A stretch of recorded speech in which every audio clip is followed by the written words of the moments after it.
जय श्री कृष्णा दोस्तों। 31 जुलाई साल 1969 Vallejo Times Herald, San Francisco Chronicle और सैन फ्रांसिस्को एग्जामिनर के ऑफिस में 3 अलग अलग चिट्ठी आती है। जैसे हुए पत्र न्यूज़ एडिटर पढ़ते हैं वो हैरान हो जाते हैं। उन्हें विश्वास नहीं होता है कि ऐसा भी कुछ हो सकता है। उस पत्र में लिखा था, डियर एडिटर, मैं पिछले सप्ताह क्रिसमस पर लेक हार्मन में 2 टीनेजर्स की हत्या करने वाला और 4 जुलाई को बेलेजो में गोल्फ कोर्स के पास लड़की की हत्या करने वाला बोल रहा हूँ। यह साबित करने के लिए कि मैंने उन्हें मारा है, मैं आपको कुछ ऐसा बताता हूं जो सिर्फ मुझे और पुलिस को पता है। लेक हार्मन वाले मर्डर के समय बारूद का ब्रांड नेम सुपर एक्स था। 10 गोलियां चलाई गई थी। लड़का पीठ के बल लेटा था और उसका पैर कार की तरफ था।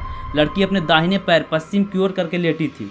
4 जुलाई वाले मर्डर में लड़की पैटर्न वाली पैंट पहन रखी थी। लड़के के घुटने में भी गोली लगी थी और गोला बारूद का ब्रांड नेम वेस्टर्न था। सैन फ्रांसिस्को क्रॉनिकल को लेटर के साथ साइफर का एक टुकड़ा भी मिला था, जिसका 2 अलग अलग पार्ट बेलेजो टाइम्स और सैन फ्रांसिस्को एग्जामिनर को भी मिला था। साइफर बेसिकली एक कोड लैंग्वेज होता है जिसमें लेटर्स या सिंबल्स का यूज करके एक सीक्रेट पैटर्न के थ्रू किसी मैसेज को लिखा जाता है। उस लेटर में यह भी लिखा था कि मैं चाहता हूं कि आप इस साइफर को अखबार के पहले पन्ने पर छापें। यदि 1 अगस्त के दोपहर तक यह साइफर नहीं छपता है तो उस रात में हत्याओं का तांडव मचा दूंगा। ये सब देखकर एक बार के लिए एडिटर्स को लगा कि कोई मजाक कर रहा है, परंतु जब उन्होंने इस बात को पुलिस से कंफर्म किया तो उनके होश उड़ गए। ये लेटर सच में एक किलर ने लिखा था, एक सीरियल किलर ने। पर इससे भी ज़्यादा हैरानी की बात तो ये है कि उस सीरियल किलर ने पुलिस को ये बात उसी दिन बताया था जिस दिन उसने मर्डर किया था। फिर भी आज तक पुलिस उसे नहीं पकड़ पाई थी। तो आखिर कौन था वो? क्यों वो इतने सारे मर्डर कर रहा था? कैसे चैलेंज देने के बाद भी पुलिस उसे पकड़ नहीं पा रही थी?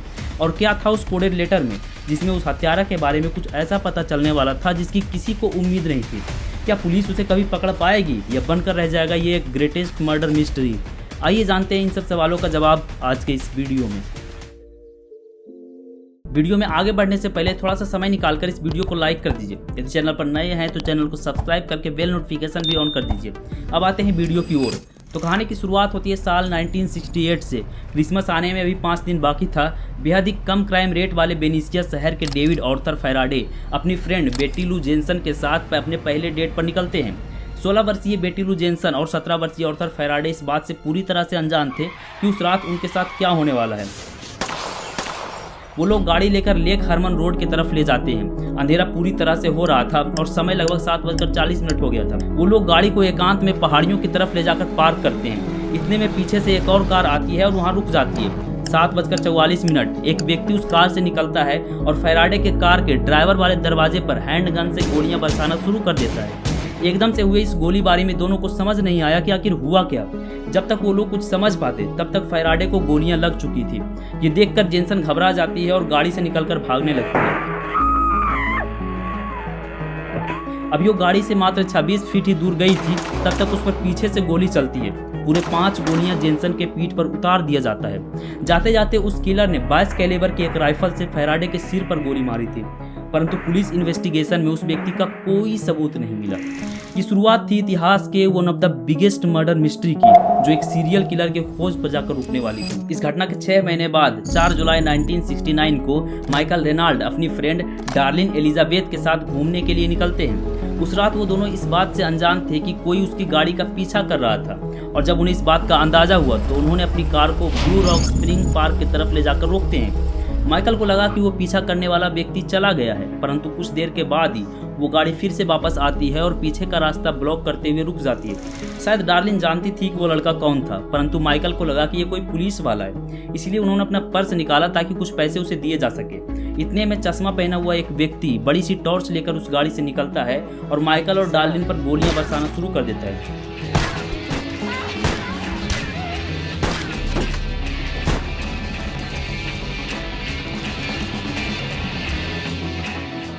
इस हादसे की एक अच्छी बात यह रही कि सर्जरी के बाद माइकल को बचा लिया गया, परंतु डार्लिन पर बहुत ही ज्यादा गोलियां लगी थी, इसीलिए वो बच न सकी।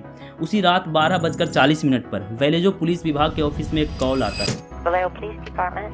I want to report a double murder. May I have your If you go name 1 and where mile you're calling? east on Columbus Parkway, public park, you'll find kids in a brown car. They were shot with a 9mm Luger. I also killed those kids last year. Goodbye. यह phone जिस booth से किया गया था, police तुरंत वहां पहुंचती है, परंतु वहां कोई नहीं था। पर इसमें एक बात अच्छी रही कि वहां पुलिस वालों को बहुत सारा फिंगरप्रिंट मिला।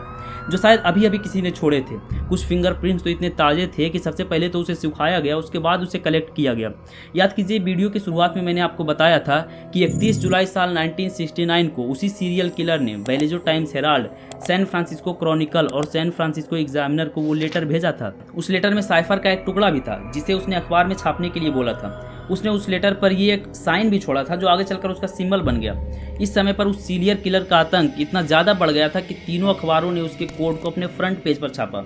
यूँ तो बहुत सारे क्रिप्टोग्राफर बुलाए गए थे उस कोड को तोड़ने के लिए, परंतु कोई ऐसा नहीं कर पाया। उस कोड में टोटल 408 सिंबल थे, इसीलिए उसे साइफर 408 कहा गया। इसके जस्ट कुछ दिन बाद 7 अगस्त 1969 को सैन फ्रांसिस्को एग्जामिनर को उस व्यक्ति का एक और लेटर मिलता है जिसमें लिखा होता है, dear editor, this is Zodiac speaking. यह पहली बार था जब उस सीरियल किलर ने अपने लिए जोडिएक शब्द का प्रयोग किया और यहीं से इसका वो नाम फेमस हो गया। उस लेटर में उसने फैराडे और जेनसन के मर्डर के बारे में कुछ ऐसे सबूत दिए जो अभी तक पब्लिक नहीं किया गया था, ताकि यह प्रूफ किया जा सके कि उसी ने मर्डर किया है। साथ ही उसने ये भी बोला था कि यदि पुलिस मेरे दिए हुए साइफर कोड को तोड़ लेती है तब वह मुझे पकड़ लेगी। अंत में इस कोड को सैन फ्रांसिस्को में शिक्षक रह चुके डोनाल्ड हार्डन और उनकी पत्नी ने तोड़ा। उस साइफर में जो कुछ भी लिखा हुआ था वो सुनकर आपको एक बार के लिए बैटमैन का वो जोकर कैरेक्टर याद आएगा। जोडिएक अपने साइफर में लिखता है कि मुझे लोगों को मारना पसंद है क्योंकि यह बहुत मज़ेदार है। यह जंगल में जंगली जानवरों को मारने से भी अधिक मज़ेदार है क्योंकि मनुष्य सबसे खतरनाक जानवर है। किसी चीज़ को मारना मुझे सबसे रोमांचकारी अनुभव देता है। यह किसी लड़की के साथ पोक करने से भी बेहतर है। इसका सबसे अच्छा हिस्सा यह है कि जब मैं मर जाऊंगा तो मैं स्वर्ग में पुनर्जन्म लूंगा और मैंने जिन लोगों को मारा है वो मेरे गुलाम बन जाएंगे। मैं तुम्हें अपना नाम नहीं दूंगा क्योंकि तुम मेरे बाद के जीवन के लिए मेरे गुलामों को कम करने की कोशिश करोगे।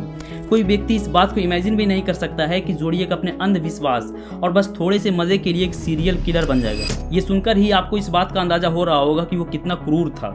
इतना सब कुछ होने के बाद भी उसके मर्डर का सिलसिला रुकता नहीं है। 27 सितंबर 1969 को पैसिफिक यूनियन कॉलेज के छात्र ब्रायन हार्टनेल और सिसिलिया शेपर्ड बेरिएसा लेक के पास पिकनिक मना रहे थे। दोनों का उम्र लगभग 20 साल के आसपास रहा होगा। उन्हें लगा कि वो वहाँ अकेले हैं, परंतु उस टीले के कुछ ही दूरी पर एक तीसरा व्यक्ति भी था। वो व्यक्ति ब्लैक कलर का एक बहुत ही अजीब सा दिखने वाला हुडी पहना हुआ था। सिसिलिया हार्टनेल से बोलती है कि कुछ अजीब सा लग रहा है, परंतु उसने इस बात को इग्नोर कर दिया। उसे लगा कि यहाँ पर बहुत सारे लोग पिकनिक मनाने के लिए आते हैं तो उसी में से कोई होंगे। वो अजीब सा दिखने वाला व्यक्ति धीरे धीरे उन दोनों की तरफ आ रहा था। ये देखकर सिसिलिया घबरा जाती है और फिर से हार्टनेल से बोलती है कि वो व्यक्ति मास्क पहना हुआ है। यह सुनकर हार्टनेल को भी कुछ गड़बड़ लगा। जब वो पीछे मुड़कर देखता है तो सच में एक अजीब सा कपड़ा और मास्क पहना हुआ एक व्यक्ति गन लेकर खड़ा था। उस व्यक्ति का नाम था जोडिएक, वही सीरियल किलर जो अब तक 3 मर्डर कर चुका था। जोडिएक उन दोनों से गाड़ी की चाबी और पैसे की मांग करता है। वो दोनों डर जाते हैं और सब कुछ देने को तैयार हो जाते हैं, और दे भी क्यों ना। हार्टनेल के पास मात्र 75 सेंट पड़े होते हैं और गाड़ी की चाबी होती है, परंतु जोडिएक का इरादा कुछ और ही होता है। वो सिसिलिया से हार्टनेल को बांधने के लिए कहता है। हालांकि सिसिलिया गांठ को ढीला बांधती है, परंतु जोडिएक उसे कस देता है और वो उस लड़की को भी बांध देता है। दोनों को घुटने के बल बैठाने के बाद वह उन दोनों की पीठ पर चाकू मारना स्टार्ट कर देता है।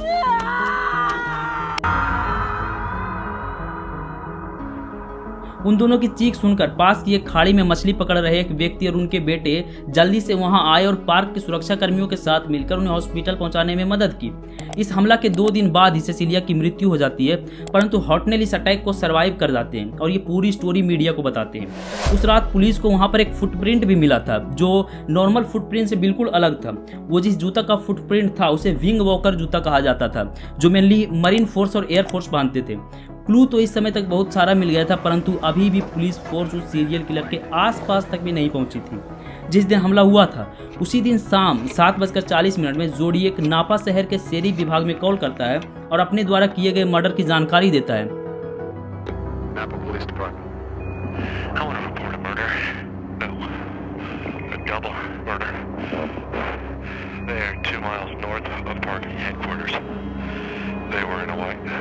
Volkswagen Carbon Gia.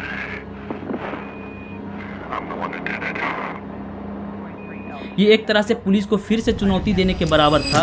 वो बार बार मर्डर करने के बाद पुलिस को चुनौती देता था, परंतु सैन फ्रांसिस्को पुलिस फोर्स उसका कुछ भी नहीं बिगाड़ पा रही थी। इतने सारे हमले के बाद एक पैटर्न देखने को मिला। जोडिएक ज्यादातर डेटिंग साइट पर मर्डर करता था और वैसे व्यक्ति को मारता था जो पार्टनर के साथ घूमने के लिए निकलते थे। वो ये इंश्योर करता था कि लड़का भले ही बच जाए, परंतु लड़की नहीं बचनी चाहिए।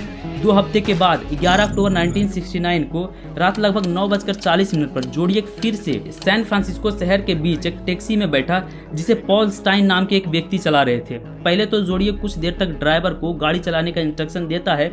अभी भी उस ड्राइवर को ये नहीं पता था कि उसके साथ कौन बैठा हुआ है और उसके साथ क्या होने वाला है। जोडियक को भी शायद आज इस बात का अंदाजा नहीं था कि उनकी मुलाकात पुलिस वालों से भी होने वाली है।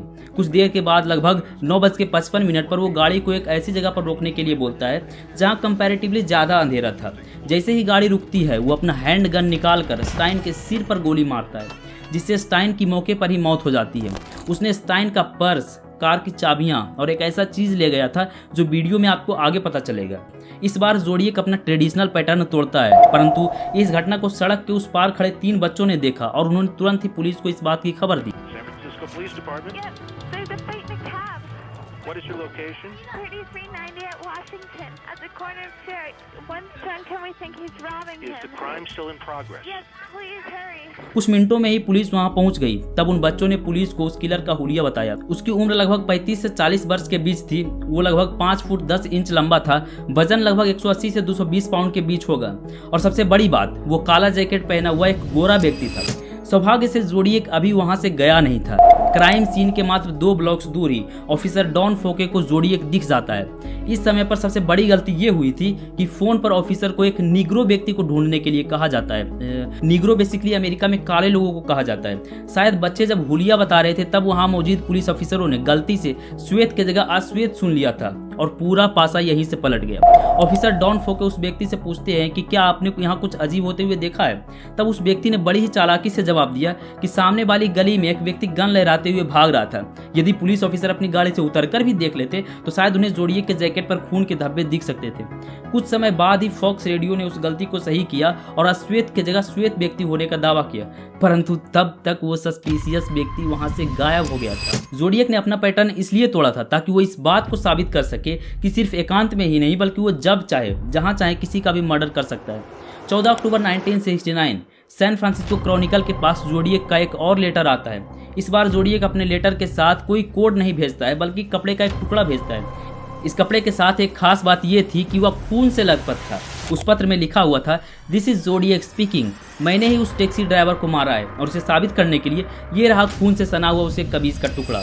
आप एक बार इमेजिन करके देखिए कि कोई व्यक्ति इतना पागल कैसे हो सकता है। जोडियक आगे लिखता है कि यदि सैन फ्रांसिस्को पुलिस उस दिन अच्छे से छानबीन करती तो मुझे पकड़ सकती थी, बजाय इसके कि वे अपने मोटरसाइकिल सिर्फ सड़क पर दौड़ाते रहे। पुलिस ने जब उस कपड़े को लैब टेस्ट के लिए भेजा तब यह प्रूफ हो गया कि वह पॉल स्टाइन का ही कपड़ा था।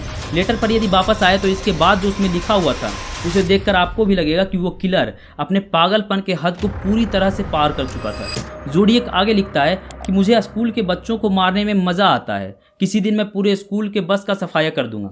जैसे ही ये बात पुलिस को पता चलती है वो लोग हरकत में आते हैं और अब से हर दिन पुलिस की गाड़ियां बसों की पीछा करती थी ताकि उसे जोडियक के आतंक से बचाया जा सके। That was the threat of the Zodiac killer. Now, every day, police cars follow the buses which would be likely targets. New threat leaves families with school children in fear. Many parents start driving their kids. Police cruisers escort school buses. Bus driver को ये clear instruction मिला था कि कुछ भी हो जाए वो बीच में कहीं पर भी बस को नहीं रोके। 22 अप्रैल 1969 दोपहर 2 बजे ऑकलैंड पुलिस डिपार्टमेंट को एक व्यक्ति का कॉल आता है। वो बोलता है, मैं जोडियक हूँ, मुझे लाइव प्रसारण पर फेमस लॉयर ली बेली या मेल्विन बिलोय से बात करना है। जल्द ही जोडियक के लिए टॉक शो ऑर्गेनाइज किया जाता है जहां मेल्विन बिलोय किसी तरह से पहुंच पाए थे।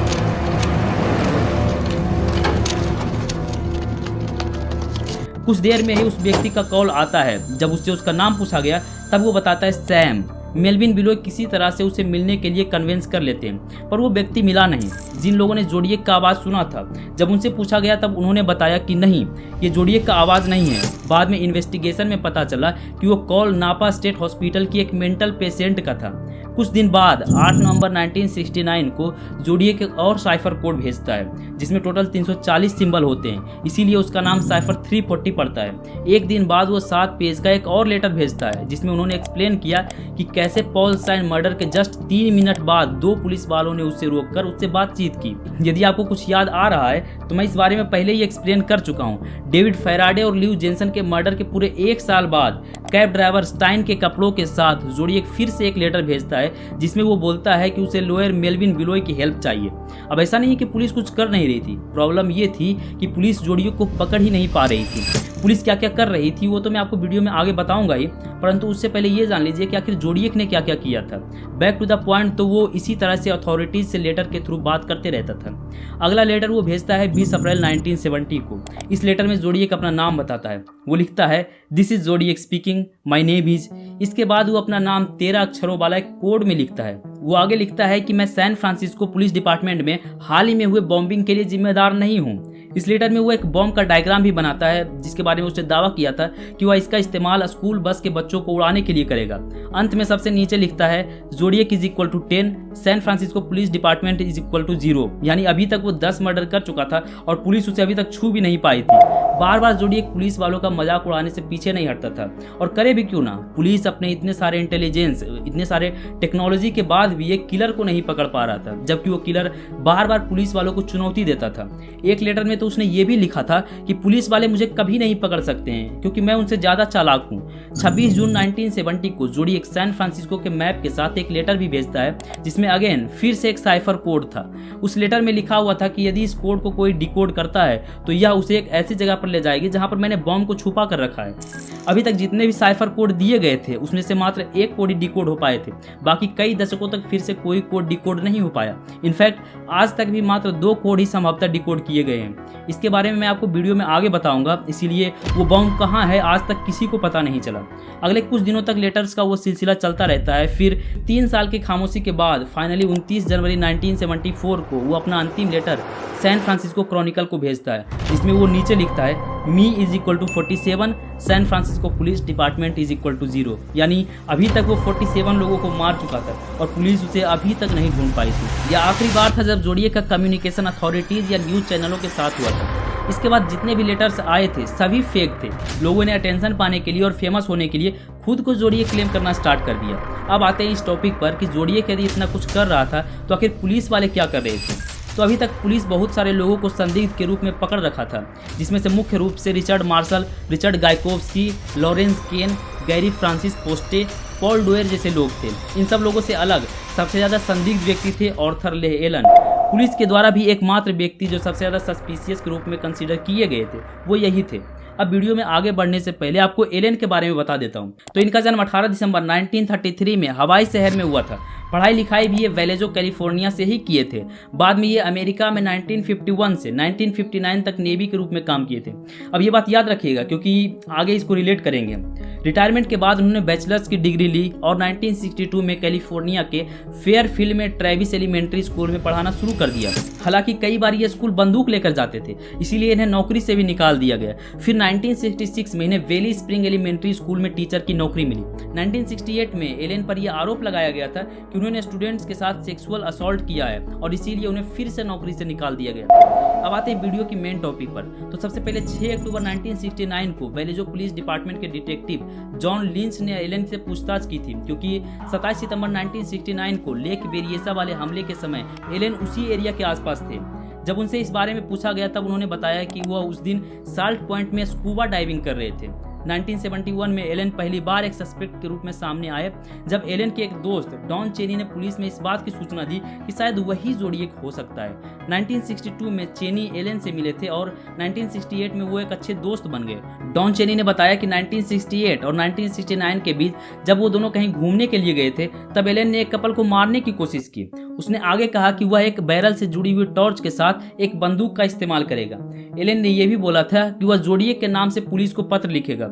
यह बात जैसे ही पुलिस को पता चलता है उन्होंने तुरंत ही आर्थर ले एलन को गिरफ्तार किया, परंतु बाद में जब लेटर्स की राइटिंग और फिंगरप्रिंट उनसे मैच नहीं हुआ तब उसे छोड़ दिया गया। बहुत सारे कोशिशों के बाद सितंबर 1972 में सैन फ्रांसिस्को पुलिस डिपार्टमेंट को एलन के घर का सर्च वारंट आखिरकार मिल ही जाता है। पर जल्द ही 1974 में एलन 9 साल के बच्चे के साथ अश्लील हरकत करने के आरोप में गिरफ्तार हो गए और 1982 में जेल से छूटे। बेलोजो पुलिस ने फरवरी 1991 में फिर से एलन के रेसिडेंस के लिए एक सर्च वारंट जारी किया। सर्च के बाद कुछ ऐसी चीजें मिली जो जोडिएक की चीजों से मैच करती थी। सबसे पहले तो एक घड़ी मिला जो आर्थर ले एलन पहना करते थे। उसमें जोडिएक लिखा हुआ था और सेम टू सेम वही लोगो बना हुआ था जो जोडिएक बनाया करता था। याद है लेक बेरिएसा वाले मर्डर के समय वहाँ एक विंग वॉकर जूता का फुटप्रिंट मिला था, वैसा ही एक जूता एलन के घर पर भी मिला था। ये बात मैं आपको पहले ही बता चुका हूँ कि एलन नेवी ऑफिसर थे, इसीलिए उनके घर में वो जूता मिलना कोई असामान्य बात नहीं थी। एक 22 कैलिबर का गन भी मिला था। अब यदि आप थोड़ा सा याद करने की कोशिश कीजिएगा तब आपको याद आएगा कि लेक हरमन रोड वाले मर्डर के समय फैराडे को 22 कैलिबर वाले गोली से ही मारा गया था। एक ब्लैक कलर की हुडी भी मिली थी जैसा जोडिएक ने लेक बेरिएसा मर्डर के समय पहना था। जुलाई 1992 में जब ब्लू रॉक स्प्रिंग मर्डर के सर्वाइवर माइकल को एलन के सामने लाया गया तब उन्होंने बोला कि इसी ने मेरे ऊपर गोली चलाई थी। अब इतने सारे एविडेंस देखने के बाद एक बार के लिए आपको भी लगेगा कि यार यही जोडिएक है, पर यहाँ कहानी में ट्विस्ट आता है। पहला तो ये कि जोडिएक का राइटिंग एलन से मैच नहीं करता था। दूसरा, जब जोडिएक लेटर भेजा करता था तो उस समय उस लेटर से जोडिएक के कुछ डीएनए कलेक्ट किए गए थे। बाद में जब उस डीएनए का मिलान एलन के डीएनए से किया गया तब वो बिल्कुल भी डिफरेंट था। तीसरा, ब्लू रॉक स्प्रिंग मर्डर के बाद जब जोडिएक ने कॉल किया था तो उस समय नैन्सी स्लोअर जिन्होंने कॉल उठाया था उन्होंने बताया कि एलन की आवाज़ उस व्यक्ति की आवाज़ से मैच नहीं करता है। No, I'm certainly, most certainly not the Zodiac killer. They haven't arrested me because they can't prove a thing. I feel that there are so many areas that point directly at Arthur Lee Allen that I feel that he is a viable suspect and in all probability the Zodiac. अंत में 1992 में Elon की मृत्यु हो जाती है और बेलेजो police department उसके रेसिडेंस के सारी संपत्ति को जब्त कर लेता है। अभी तक भी ये ऑफिशियली साबित नहीं हुआ है कि आखिर जोडिएक था कौन। साल 2020 में लगभग 51 साल के बाद जोडिएक का एक और कोडेड लेटर साइफर 340 तोड़ा गया। जितने भी साइफर जोडिएक ने भेजा था उसमें से मात्र 2 साइफर को ही डिकोड किया गया है। जितने भी लेटर्स जोडिएक के द्वारा लिखे गए हैं उसका लिंक मैं नीचे डिस्क्रिप्शन में दे दूंगा, एक बार आप भी चेक कर सकते हैं। साइफर 340 को मैथमेटिक्स और सॉफ्टवेयर की सहायता से डेविड ओरानचेक, सैम ब्लैक और जारन वाल ने मिलकर क्रैक किया था। The newly decoded message picks up where the last cryptogram left off. It said, I hope you are having lots of fun trying to catch me. That wasn't me on the TV show. Which brings up a point about me. I am not afraid of the gas chamber because it will send me to paradise all the sooner. Because I now have enough slaves to work for me where everyone else has nothing when they reach paradise. So they are afraid of death. I am not afraid because I know that my new life will be an easy one in paradise. जब मैं इसके बारे में research कर रहा था, books पढ़ रहा था, तो मुझे ये कोई थ्रिलर मूवी से कम नहीं लग रहा था। खैर देखते हैं कि आखिर कब तक जोडिएक के बारे में पता चलता है। यदि आपको इस तरह के वीडियोस देखना पसंद है तो आप मेरे चैनल पर जाकर के देख सकते हैं, ऐसे वीडियो बहुत सारे वहाँ पर हैं। और हाँ, चैनल को भी सब्सक्राइब कर लीजिए क्योंकि ऐसे बहुत सारे और वीडियोज़ आने वाले हैं। बाकी मिलते हैं आपको जल्द ही किसी और नए वीडियो के साथ, तब तक के लिए राधे राधे।